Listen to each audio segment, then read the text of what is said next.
తెలుగు వాళ్ళల్లో, ఉమ్మడి ఆంధ్ర కదా అప్పుడు 14 దాకా లెక్కేసుకోండి, లేదా వాటి దాకా లెక్కేసుకోండి.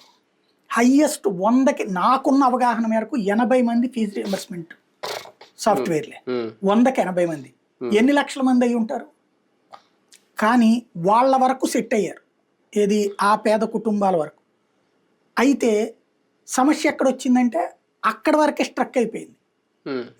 అది కుల వృత్తుల వాళ్ళకి అది వర్కౌట్ కావట్లా. ఒక భవన నిర్మాణ కార్మికుడు, ఒక దోబీను, ఒక ఎలక్ట్రీషియను, వీళ్ళ పిల్లలు బాగుపడ్డటువంటి వాళ్ళు బాగుపడుతున్నారు. కానీ ఆ సెక్షన్ ఎంతవరకు వస్తుంది? అక్కడ దాకా చదువుకోవడం వర్కౌట్ కావట్లా.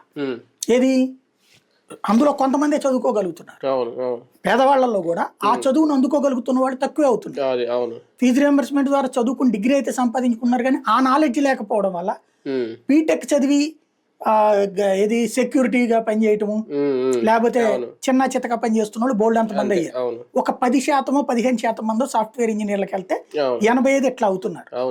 అంటే ఇక్కడ మిగతా వృత్తులు వాళ్ళని బ్రతకనియాలి. అందులో నాన్న చేసిన పథకంలో ఉన్న లోపం ఇప్పుడు కొడుకు సెటరేట్ చేస్తున్నాడు. స్కూల్ ఎడ్యుకేషన్ నుంచి డెవలప్ కాకుండా డైరెక్ట్ గా కాలేజ్ ఎడ్యుకేషన్ లో మనం ఫీజు రియంబర్స్మెంట్ ఇచ్చేయడం వల్ల సక్సెస్ కావట్లా. ఉట్టి చేతికి డిగ్రీలే ఉంటుంది.